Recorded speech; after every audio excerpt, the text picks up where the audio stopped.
Voyons dans cette vidéo comment gérer les paramètres de visibilité des modèles qui sont liés. Je suis ici dans un fichier où il y a un premier lien, un deuxième, et puis des murs qui eux appartiennent bel et bien à ce projet.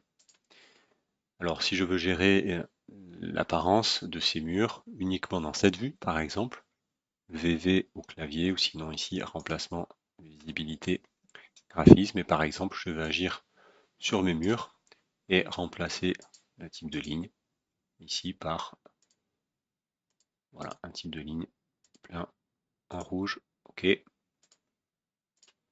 Très bien. L'ensemble de mes éléments prennent ce remplacement de graphisme. Mais je veux différencier les éléments qui appartiennent à ce modèle des éléments qui sont des modèles liés.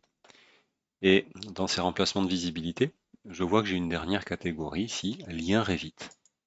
Alors j'y vais, je retrouve mes liens. Pour l'instant, les paramètres d'affichage sont par vue d'hôte.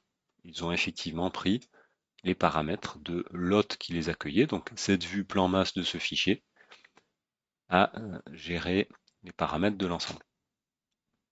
Je vais aller un petit peu plus loin et personnaliser, permettre la personnalisation de ces éléments. Alors, vous voyez qu'il y a énormément de choses. Je vais juste refaire la même modification sur mes murs. Catégorie de modèle, je permets la personnalisation et je retourne sur mes murs.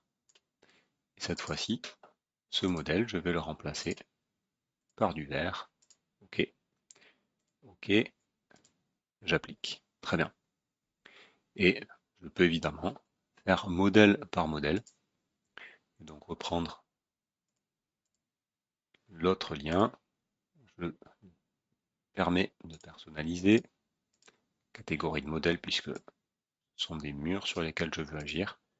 Et par exemple ici, choisir du bleu. OK, très bien. Et j'ai donc ici une distinction très claire entre mes éléments, la façon dont je représente les éléments de mon modèle et la façon dont je représente les éléments qui appartiennent à des fichiers liés.